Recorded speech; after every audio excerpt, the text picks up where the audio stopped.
il aime le code. Il faut que la communication soit codée, mais de façon claire et transparente. La rigidité, c'est pas pour nous. Mon nom est Francis Parent-Valquette et vous écoutez le Sandro Show. Et le plus important, c'est qu'il est bélier.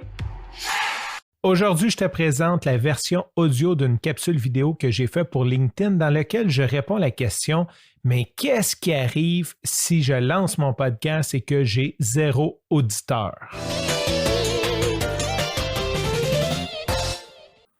Qu'est-ce qu'on fait si j'ai 0 auditeur? Bonjour, mon nom est Francis Parent-Valquette et j'aide des entrepreneurs à démarrer leur podcast. Et une des craintes ou une des questions qui revient souvent quand on commence, c'est « Mais qu'est-ce qui se passe si j'ai pas d'auditeurs? » Premièrement, ça n'arrivera pas. Je ne sais pas par quelle magie, mais il y a toujours des auditeurs.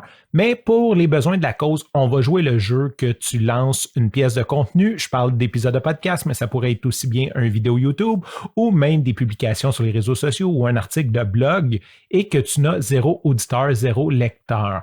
Bien, premièrement, si tu fais un épisode de podcast de type entrevue, donc si tu invites quelqu'un sur ton podcast pour parler d'un sujet, même si tu avais 0 auditeur, tu n'aurais pas perdu ton temps parce que tu vas apprendre à connaître une personne de plus, tu vas développer une certaine relation privilégiée avec cette personne-là et cette personne-là va rester dans ton calepin d'adresse, dans tes contacts possibles à joindre.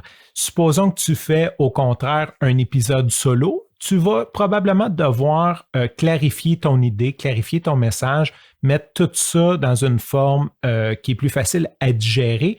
Et ceci, en tant que tel, est un travail que tu vas bénéficier, peu importe par la suite quand tu vas rencontrer des gens et que tu vas vouloir leur parler de ce sujet-là.